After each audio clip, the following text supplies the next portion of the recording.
Hey folks! Today, I've got an important update on a story that's been making waves across the nation. Remember the tragic mass shooting in Lewiston, Maine from last year? Well, the families of the victims and survivors are now taking action.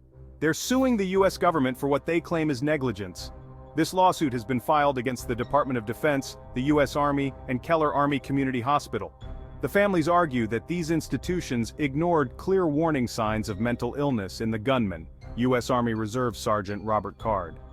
They believe this negligence allowed Card to keep his weapons and remain in the community, leading to the horrific events of October 25, 2023.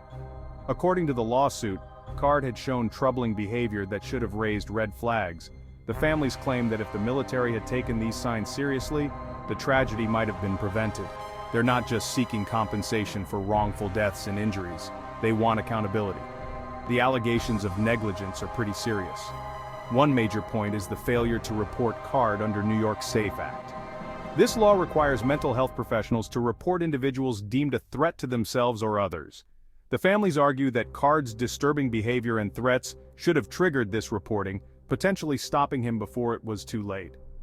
On top of that, the lawsuit claims that the military downplayed Card's threats.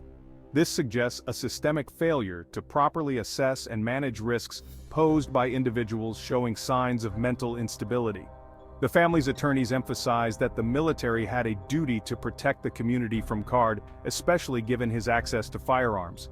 By failing to act, they argue, the military neglected its responsibility, leading to devastating consequences.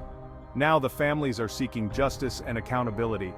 They want to expose the failures of the US military in addressing mental health and preventing gun violence within its ranks. Their aim is to create change and prevent similar tragedies in the future. This lawsuit could bring about significant changes in how the military handles mental health and firearm access for its personnel. By holding those responsible accountable, the families hope to make the world a safer place for both military communities and the public. While the outcome of this lawsuit remains uncertain, it's already sparking important conversations about mental health, gun control, and institutional responsibility. The family's pursuit of justice is a powerful reminder of the devastating impact of gun violence and the urgent need for preventative measures. That's the latest on this developing story. Make sure to stay tuned for more updates, and as always, let's keep the conversations going in the comments below. Thanks for watching and take care.